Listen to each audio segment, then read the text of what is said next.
What's going on, everybody? I'm Zack Peter, and if you were like me and you caught up over the weekend on this Gwyneth Paltrow trial, then I'm sure you got lots to talk about, because I know I do. I was watching Emily D. Baker, and I was taking notes, and I was doing my research, and boy, I'm learning a lot about negligence. So hopefully you're ready to dive into me. Let's go over the biggest bombshells that were revealed in court this week, what's to be expected, and basically just like a recap of like what the hell is going on, because I feel like we're kind of all a little confused by it. So let's dive in. Oh, hi, it's me, Zack Peter, pop culture junkie, reality TV insider, published author, and host of the No Filter with Zack Peter podcast.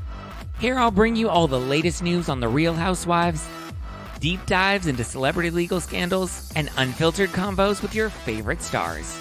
I've got you covered. And yes, I always keep receipts. So be sure to hit that like button and subscribe for all the latest tea. Now, let's dive in. We shall. I hope you guys are ready, Freddy. Okay, so why is Gwyneth Paltrow on trial? Let's break it down. So this week, she kicked off her trial in Utah because there's a man, a retired optometrist by the name of Terry Sanderson. He is suing Gwyneth Paltrow for negligence in a ski collision that happened in Utah, where he claims that she recklessly crashed into him coming down on a ski slope, which caused 4 broken ribs, a brain injury, and all of this led to some emotional distress, so much so that he is no longer able to enjoy his life anymore.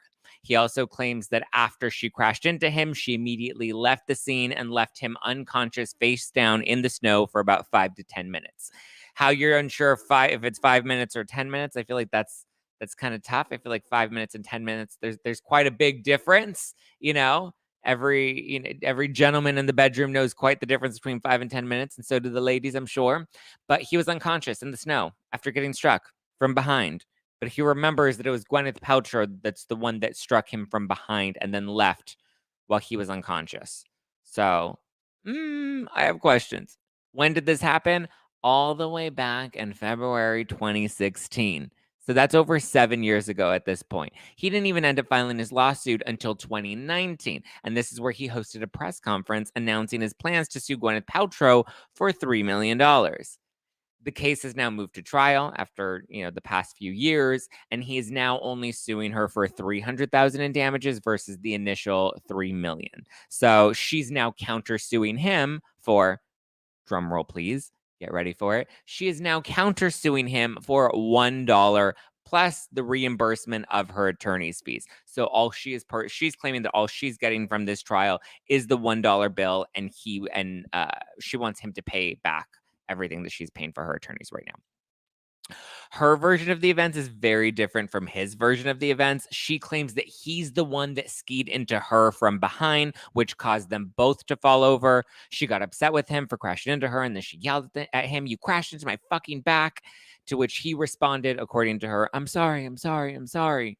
Then she allowed her ski instructor, Eric Christensen, who worked at the resort that they were both skiing at, to handle whatever happened next. Exchange of, the information, file a report, all of that sort of stuff.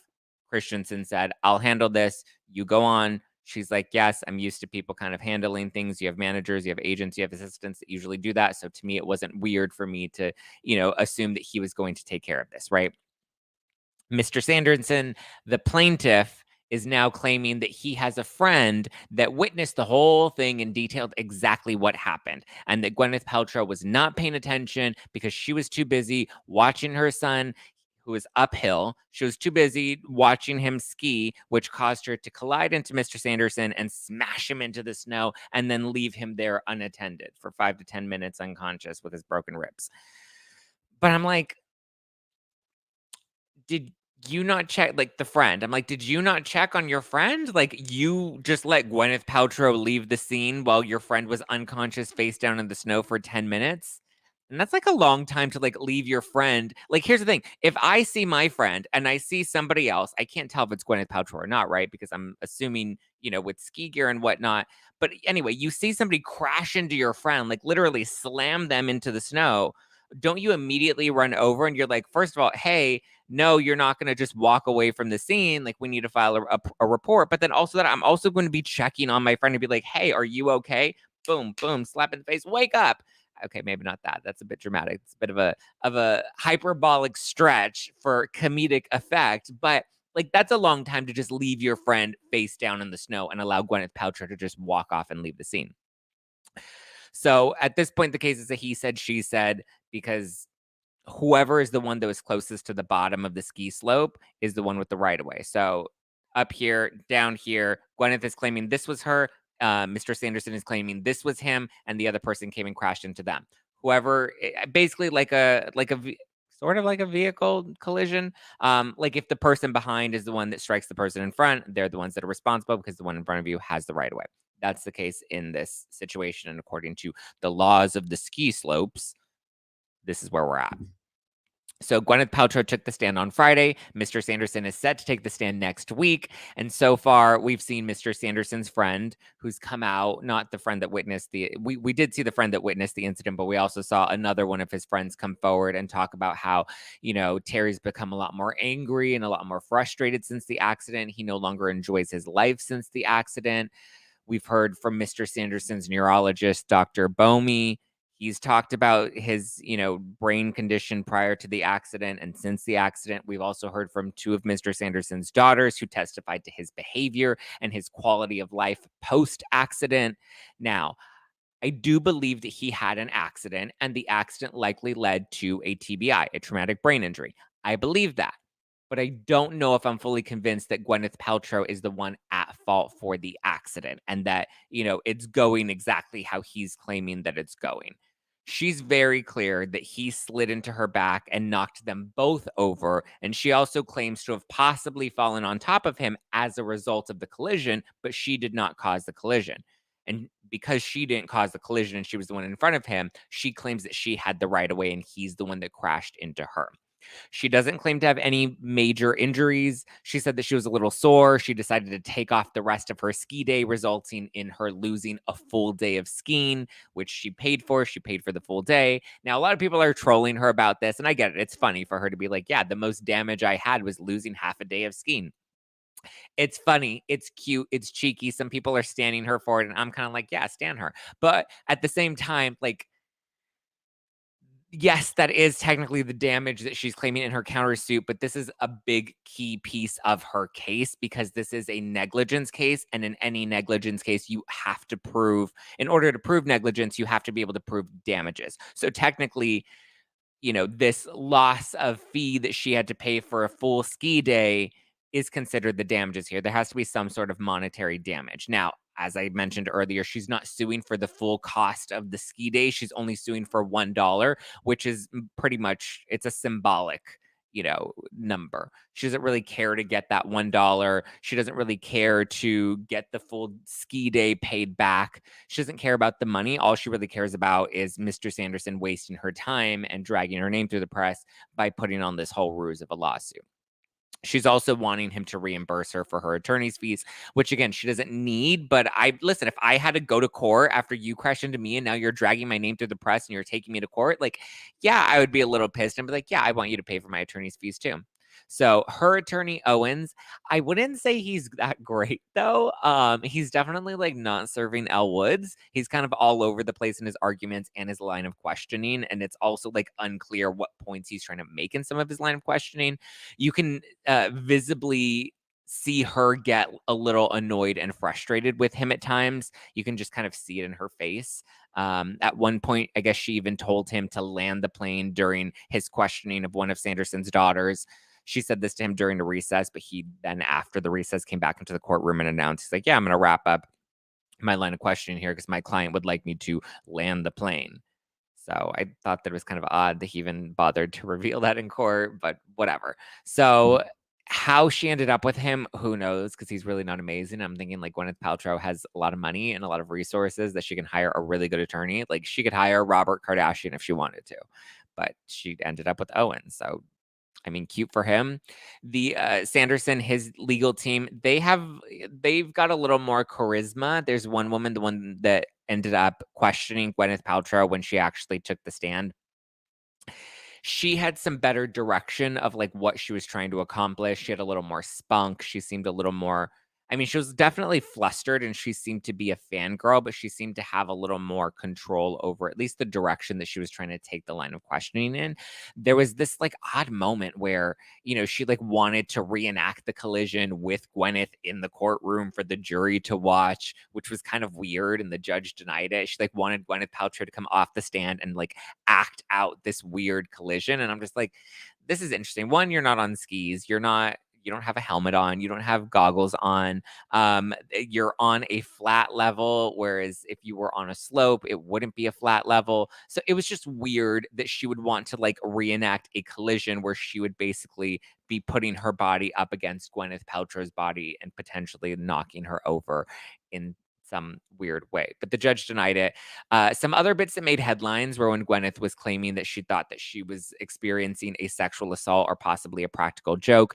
This was one little piece of her prior deposition, which in this testimony, she then clarifies when being questioned on the stand that she didn't accuse Mr. Sanderson of assault necessarily. It's just one of the many things that went through her head in that split second when she felt a body press up against hers from behind and she was trying to reconcile what was going on. She said that it wasn't much of an abrupt impact, but it was more of a dull, sort of like, I don't know what, I mean, a dull impact, but she remembers his skis sliding in between her skis, which caused them both to fall over. She's very clear and very detailed about what she remembers happening. And her story seems pretty solid, right? Like, it doesn't change. She doesn't mince words. She's very clear. If there's something that is unclear in her testimony, she very much is happy to kind of clarify that. So she's also not contesting any sort of collision, nor is she overreaching for damages. She's very clear that she was a little sore after the collision and was just very annoyed with Mr. Sanderson for crashing into her. She went to go get a massage and move on with her day, but it did impact the rest of her ski day, which she paid a full day for. She's not claiming that he physically harmed her, other than feeling a little sore and maybe her knee felt like it was a little overworked from when they fell over. Whereas Mr. Sanderson's story is a little more vague and a little more grand, right? Like, I get it. He has a traumatic brain injury. Maybe his memory is going to be a little fuzzy, but he's going off of, for the most part, what his friend saw. And his friend was 40 feet away from what was going on. But also, again, if the friend saw all this, why would he just let Gwyneth Paltrow ski away so negligently? Why would he even leave his friend in the snow unconscious without checking on him for so long? The whole case to me feels like a major cash grab. It's like a smash and grab, right? It's like we're back in 2020 and we're, trying to break into Louis Vuitton on Rodeo Drive. Her team tries to set the foundation that he's fame hungry, and they even show emails that he sent to his daughters about being famous and, how he was tracking his press mentions when this all got announced. And they also reference that he has poor vision. He's blind in one eye, and he's had previous bouts of anger in the past, and he's had a history of not TBI, not traumatic brain injuries, but, like, he's had other issues that have happened in the past. So it's interesting because at the start, Sanderson's legal team didn't want to have some of his previous bad acts outed in court, and they wanted to prevent Gwyneth's team from exposing that. But there's also, like, this big question of this GoPro footage that would have caught the incident, but I guess it doesn't exist. Sanderson in his emails to his daughters does reference GoPro footage that would have been caught from the accident if somebody nearby happened to have had a GoPro on and were facing that direction. But so far, no such footage seems to actually exist. So the jury will now have to determine who caused the injury, who caused the collision that resulted in injury, and then they get to vote on the actual negligence, but the judge is the one that will determine the damages. So they'll determine who's at fault and to what degree, and then the judge will determine how much that party has to pay out to the other party, if anything, right? So from what I've seen and heard so far, I think I'm definitely leaning towards team GP because Sanderson, I don't believe that she crashed into him. He's also not very reliable, right? He's blind in one eye. He has a TBI, so his memory might not be all there. I'm not trying to sound ableist or anything, but, like, come on, call a spade a spade. He's blind in one eye. He was wearing goggles. He saw her from behind. If his story checks out, Also, like, the friend who apparently witnessed this was 40 feet away, but like he remembers from a distance seeing Gwyneth Paltrow and Gwyneth Paltrow's son saying, "Mommy, mommy, look at me," to which she turned uphill to look at her son. And then all of a sudden, that's when she accidentally crashed into him. He also claims that she let out this grand scream as if, somebody was accidentally crashing. Like, I don't know. It was a weird, like, broad and semi-vague account of what happened, whereas I feel like her account, again, is very clear. She's like, "No, I was standing there. I was looking off in the direction ahead of me. I felt a body press up against my back. I felt the two skis slide in between my legs. We both fell over. I believe I fell on top of him, to which I then got up and it was like, you crashed into my fucking back." Like, she was very much upset that a man or somebody else had crashed into her and knocked her over, which to me makes sense. You're going to get up, you're going to react. Like, if I were in that position and somebody came in from behind and knocked me down to the ground, I would be kind of pissed too. I'd be like, "What the hell are you doing? Like, watch where you're going, dumbass." She did apologize in court for her foul language. But like, I get it. Like, she was like, "What the fuck are you doing?" That's a natural reaction to somebody crashing into you from behind and knocking you over. Versus with him, he just claims that like he didn't see her come in. She came in like a wrecking ball and just like smashed him into the snow and crushed his ribs. It's possible that he does have damage to his, I mean, well, not possible. It's very clear based off of the medical reports that he did have broken ribs and he does have a TBI. I just don't think Gwyneth Paltrow is the reason for the accident. And I also don't believe she was negligent in, her reaction or response to the collision. Also, Mr. Sanderson waiting 3 years to file his lawsuit. This happened in 2016. He didn't file it until 2019. He held a press conference announcing all of this. He started by suing her for $3 million, and now that it's gone to trial, he's only suing her for $300,000. So to me, there's something a little fishy about that as well. And if you're struck from behind and left unconscious for 10 minutes face down in the snow, but I'm sorry, like, how do you know who hit you? How do you know that they just left you for death?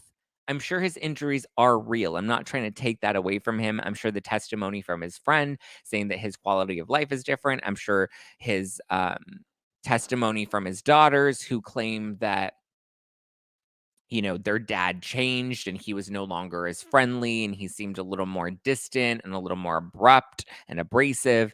I believe all of that is real. I believe the fallout from the accident is real, but I do believe he's the one that caused the accident based off of what we've heard so far. He is supposed to take the stand this upcoming week, along with a few other witnesses. Mr. Christensen, Eric Christensen, who is the ski instructor that was with Gwyneth Paltrow.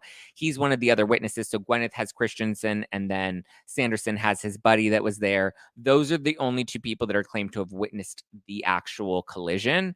And they both have very different accounts of what happened. Christensen's obviously on Paltrow's side, and then this other guy, Sanderson's friend, is clearly on his side. So they're validating each of their recollections of what happened, and it's not matching up. So it really is a he said, she said, or they said, because it's her and her instructor versus this guy and his friend.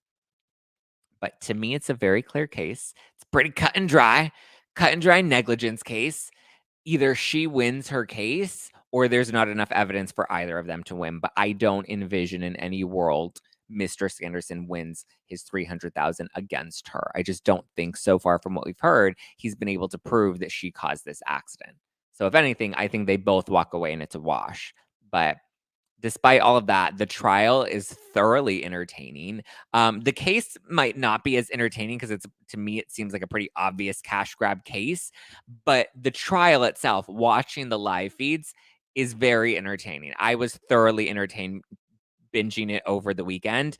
I recommend watching Emily D. Baker's live coverage on YouTube because she's really funny and she explains things really well. And she's just overall like a great legal commentator and a personal friend of mine who I adore. And I've been texting about the case as well. And usually when I have like legal questions, she's one of my go-tos. I'll like text and voice note with her just to kind of get clarity on certain things. But for the most part, I feel like she's kind of been like a little mentor of mine because I've been able to like answer a lot of things for myself at this point, with this or with the Scandival TRO situation or whatever it is. But I highly recommend, I caught up on it over the weekend. I highly recommend watching it. 10 out of 10. She has great commentary if you want the commentary, or there are other YouTube channels that streamed it that you can go and watch the rebroadcasts of. She also kind of puts it a little quicker. I would recommend watching it on like a 1.25 or a 1. Maybe even a 1.8 if you're just watching the trial live stream without any of the commentary, because otherwise it does move a little slow. The lawyers talk a little slowly. But there's a lot of levity. There's a lot of sass. There is a lot of shade. If you love a good Housewives reunion, you'll love the trial, because it's just the lawyers are cheeky in some moments, but also kind of savvy and snarky with each other in other moments, and snarky with people on the stand, and just kind of seeing all of this play out and seeing what people are saying and their reactions. Like, one of his daughters was very entertaining to watch, because initially she was like crying and getting choked up and over explaining things when she was speaking to her father's attorneys. But then when it was switched and she had to be questioned, then she like very much changed her tone with Owens, who's Paltrow's attorney. When he was questioning her, she was very abrupt. She was very, evasive. She didn't want to answer any of the questions, where he'd be like, well, do you agree that this is your sister's account? Because your other sister, the third sister, she's claiming this. And she's like, well, I don't know what she's claiming because I'm not her, so I can't relate to what she's claiming. So very evasive. Like, it's very good. The snark and the sass of it all.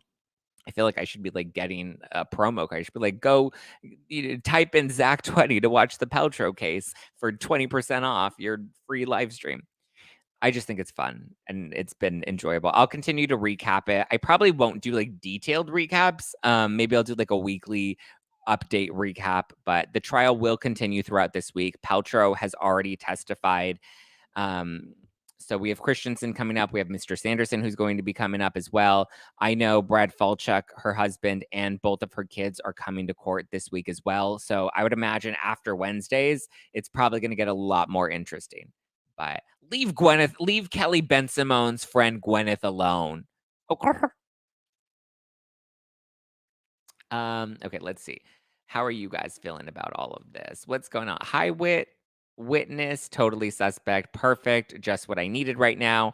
Hi, Ndub. Yes, exactly. You would check on your friend. The whole story is bizarre. Gwen, you think Gwen's side is bizarre? We have Eric H from Norway. I am using my husband's YouTube to be a member. Oh, hi, Birdie. I think she has to countersue. I mean, I think she has a better chance of winning, but did a vagina candle explode? Oh, that was another stupid lawsuit. I remember that when someone's like, I got a vagina candle from Gwyneth Paltrow and it exploded. How does a candle explode? Dumb, right?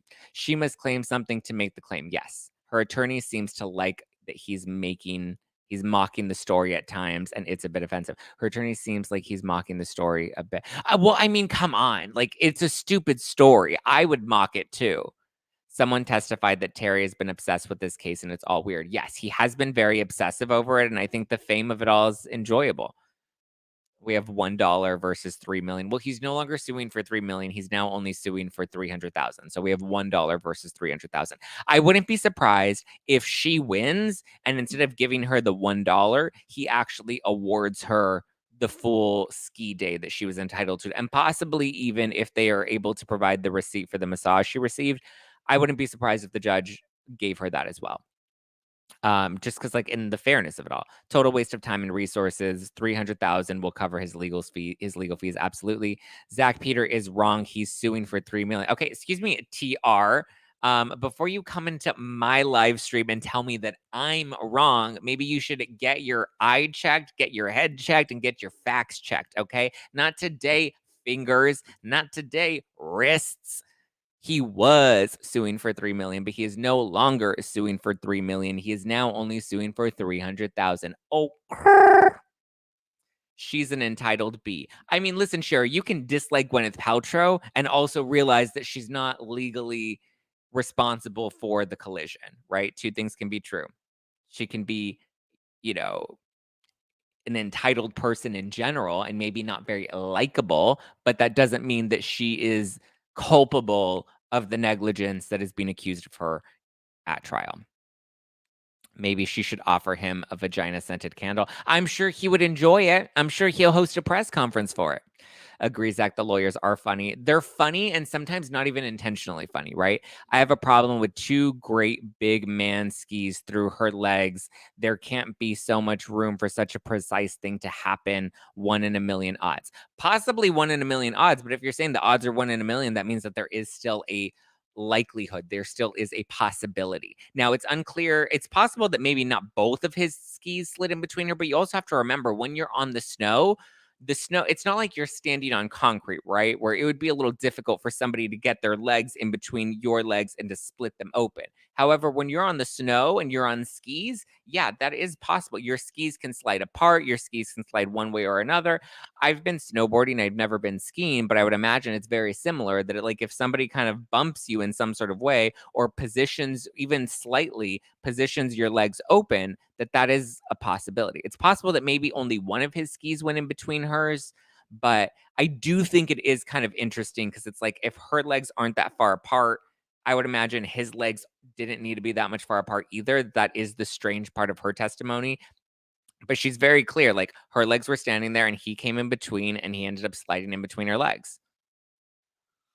It is weird, but she's very consistent with her story. I like laughing from the outside. It's funny. It's more ridiculous than anything, and that's why it is funny. I don't understand why she should have to pay 3 million. It was his fault. She's not paying 3 million. She's only going to pay, well, actually, he's fighting for 300,000. The judge will ultimately determine how much she pays. So it's possible that he does make her pay 3 million. Unlikely though. But he's suing for damages and he's suing for emotional distress and he was trying to sue for a lot, and then I think he realized if he went that high he probably wasn't going to end up winning, so now he's only suing for the 300,000. The witness came forward minutes after the crash. The witness did help his friend. Which witness? Wide stance on a snow for balance on the skis. Yeah, you stand a little wider if you're standing on the snow. So, yeah, after the ski instructor said her name. Which part, guys? Sorry, I'm trying to keep up with your comments, but they're all very vague, and I can't always understand what you're responding to necessarily. But listen, I think you don't have to like Gwyneth Paltrow, right? You don't have to like her. I personally don't find her that, obnoxious. I know some people really dislike her. That's fine. You can absolutely dislike her. Liking some likability and culpability are two very different things. I need to have a shirt that says that likability and culpability are two different things because that's what I kept saying during the Tom Girardi stuff with Erica. Tom is culpable. Erica, not so much. You don't have to like her. You can think that she's insensitive. You can think that she's tone deaf. You can think whatever you want to think about her. But likability and culpability are two very different things. Yeah, after the ski instructor said her name. Which part? Yeah, I think the witness is his friend and is the same person who drove him to the hospital. Yes, I do believe. And that witness who is his friend is really the only one that, according to Mr. Sanderson, is the one that knows what happened because Mr. Sanderson didn't see the collision. He was he experienced the collision, but claims that he was immediately knocked out. So Mr. Sanderson doesn't know that Gwyneth Paltrow ran into him, right? According to his own testimony, because the person that struck him from behind and then knocked him out and left him unconscious in the snow. So how do you know what happened then? Mr. Sanderson, I will be very fascinated to see what he says. I'm going to have my wine and popcorn ready because that's going to be one hell of a testimony because, again, he didn't actually see it. Whoever was the uphill is at fault. That is correct. Whoever was uphill is the one at fault because the one downhill is the one that has the right of way. So Gwyneth is claiming that she was not the one who was uphill. He's claiming that he was not the one that was uphill. Their stories are literally exactly the opposite of each other. How much more time is anticipated for the trial? I believe this is the last week of testimonies, and then we go into deliberation. Or we go in for the jury to decide, what they're going to rule. Logically, the person who has the upper hand is liable. Exactly. That is true. Witness came forward after the ski instructor said, "You just ran Gwyneth Paltrow over." Not after the ski instructor. My recollection is it was the ski instructor that claimed that. Oh, wait. Are you saying his friend is saying, "Oh my God, you just ran over Gwyneth. You just ran said you just ran over Gwyneth Paltrow. No, I believe the ski instructor, Eric Christensen, is the one that said that. So according to Gwyneth's recollection of things, he crashed into her. They both fell over. It's possible that she fell on top of him. That's where he probably got his broken ribs and possibly the TBI. She then gets up right away and she's like, what the hell is wrong with you? You just crashed into my fucking back, blah, blah, blah. And then the ski instructor, Eric Christensen's the one that came over and is like, you just ran. Do you know who you just ran into? You just ran into Gwyneth Paltrow and blah, blah, blah, blah, blah. And he was like, oh, I'm sorry. And then I guess his friend at some point came over afterwards. The friend claims that that Eric, the ski instructor, was not there immediately after. The friend claims that he was the one that was there immediately after, and he's the only one that witnessed this. So again, it's all they said. One party's claiming one thing, the other party's claiming the other thing, and neither is willing to kind of buckle or meet in the middle.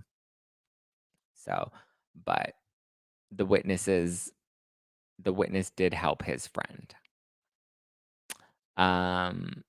You're saying that there was another witness that was also there that helped the friend take him to the hospital. I don't remember that. From watching all of the trial over the weekend, that I do not remember. I remember Christensen's side of things being like the friend saw and the friend came over and the friend's the only one that really witnessed it, and vice versa. When it's saying that the ski instructor was the only one that witnessed it. They also tried to like make this hit and run thing like a thing, like she hit him and then she just like immediately took off, which she claims is also not the case. And I guess when Richardson, sorry, right? Erickson. Oh, Eric Christensen. Sorry, so many Nsons. Christensen is the one that was like, I'll handle this. Like, I'll make sure he's okay. I'll make sure we file the proper report. I'll make sure he gets your information, which also seems natural because Eric, the ski instructor, works at the ski resort. So I'm sure they encounter things like this quite often where there's some sort of collision or scuffle or dispute in some way. And so I think it would be natural. If you're with the ski instructor that represents the resort that you're skiing at, if they tell you it's okay, I will take care of this, I will handle this, I have your information, I'll make sure that this gets processed appropriately, I would understand that that's a natural thing to just kind of take his word and believe him. So yeah, is anybody on Gwyneth's side in this live chat? I feel like everybody's like not loving Gwyneth and they're just like whatever. I personally think she should get her $1. I am all for Gwyneth getting her dollar bill, yo. Dollar bills. All right. Well, that's all of the recap that I have for this first week. Gwyneth, I would recommend watching her. I mean, if you don't want to watch the entire trial, because it is like, a full week of testimony and opening arguments and all of that. There are recaps that are on YouTube. No, I believe Gwyneth Paltrow. Yeah, I agree. I believe her as well. I believe he wants the fame from this and he wants the money from her. I'm pro truth. Evidence suggests she simply wants to make it square and clear her name. Exactly. She's not trying to fight him for anything. I think it's bogus when I heard that he had a prior documented TBI. Exactly. So it's like he had prior brain damage. He had or had a prior brain injury. He was blind in one eye. I mean, the broken ribs, I think, are possible. If they both fell over and she fell on top of him, she is taller than him. So it's possible. And they were holding ski gear, that it's possible that as he fell and she fell on top of him, that's what broke his ribs. That doesn't make her responsible if she had the right of way and he crashed into her. The guy made a big hubbub about it. Like Erica says, the more you talk about shit, the louder it gets. I think he was trying to muscle her into folding and she didn't. So good on her. I agree. Why would she lie? She could pay any amount, but she's not willing to accept his accusation. I agree. After the incident, he continued to travel a lot. That he did, which makes it even more probable that he crashed into her. Exactly. Okay. It sounds like we have some logic and some rationale happening in the live chat today. He and his friends are just scammers. Yeah, I believe that. The friend looked a little sketchy on the stand too. He just Come on. You really think that the ski resort is gonna put Eric Christensen on the stand to defend Gwyneth Paltrow? And they're trying to make it look like, oh, well, they're of course he's gonna defend Gwyneth Paltrow because she pays him. And she's like, hold on, let me be very clear. I don't pay him. He's not my staff. He's not on my payroll. I pay the resort. I don't know how much the resort pays him, but I pay for the resort, and the resort is the one that employs him. So I'm not giving him money to like be quiet about it. He's not on my payroll and I don't pay him year round. He's not on my staff where he would have some sort of loyalty to me. If anything, he has loyalty to the resort. And the resort's loyalty is one to themselves, but also to their skiers and to justice on their ski slopes. Hi, Alexis. I'm not a fan of Gwyneth Paltrow, but this trial is wild to watch. It's so wild to watch and so fun to watch. I'm for GP. Well, good thing. Thanks for all your content, Zach. I've been following you since you were doing the AfterBuzz channel or whatever it was, and you keep slaying it. Question: are you going to release your wine again? Yes, I am planning to do a new wine collection. The first few collections were so good, they were so fun, and now I'm in the process of redesigning and reformulating. We sold out the last of our inventory over the weekend when we launched our limited edition holiday collection, so the wine will be back in full force soon. I'm just exploring options and trying to see like where are we going, because listen, there's a lot of demand, right? People want more designs, people want it to go international, people are asking if we can get it in stores. So all of those options are being explored right now. My focus right now is the primary focus right now is obviously the podcast and the YouTube channel and our upcoming live shows that'll be coming up. We're going to be in Philly on April 27th. So if you want to come on out, me and the Brav Bros, we're doing a no filter night out. So come and join us. We've got some special guests. There may be a couple more announced soon, so stay tuned for that. But get your tickets to April 27th in Philly, and stay tuned. But the wine is on the project desk, and we are likely going to be bringing that back very soon. Gwyneth just doesn't accept his lies, and she seems pretty level-headed in her statements. So happy to see you live. It's my first time. Yay! Well, welcome, Gabrielle Diaz. Damn, I'm late. I'm sorry you're late, Mary, but you can catch the rebroadcast. I'm just wrapping up here. This will also be available on the podcast tomorrow with the full episode that'll have a Scandival update, a Beverly Hills update, and a recap of Real Housewives Ultimate Girls Trip Season 3. I'm excited. You go, my dear. I'll be purchasing. I'm just happy to hear you're continuing to be a baller and create. Always, baby. Always. I'm a hustler, baby. I like to call myself a phoenix. I always rise again, but other people like to call me a cockroach because you can't get rid of me. But I guess at the end of the day, that's the moral of the story. Can't stop, won't stop. I'm still going to be around. Okay. All right, guys, I love you. I appreciate you. I'm going to wrap this up and tape tomorrow's podcast episode. So be sure to tune into that. You can always listen to the hashtag No Filter with Zack Peter podcast every Monday, Wednesday, and Friday. All new episodes, and then video updates on YouTube and live streams all throughout the week.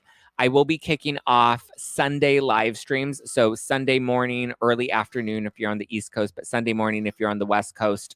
Every Sunday morning in April, I'm going to be doing a Vanderpump rewatch party. If you're a member of the Zack Pack, which you can join for only $2.99, the link is in the description below. But I have some friends that are going to be coming on the channel. We're going to be recapping some of the key episodes, not every episode, but the key episodes of Vanderpump Rules as they relate to Scandival. So as we're watching Scandival play out on Vanderpump Rules season 10, we're going to go back to season 1 and 2 and 3 and all, or not 1, but like 2 and 3 and 6 and 9, all the important episodes with all of my friends. Are we recapping Old School Vanderpump? Yes, every Sunday starting next Sunday. Next Sunday, I have on Evan Reel and Jeff Epstein. They'll be joining me first. And then the week after, I have Jess Rothschild and Tom Hamlet. And then more to come. So stay tuned. All right, guys, I love you. I appreciate you. Have a wonderful rest of your weekend, and I will talk to you soon. Bye.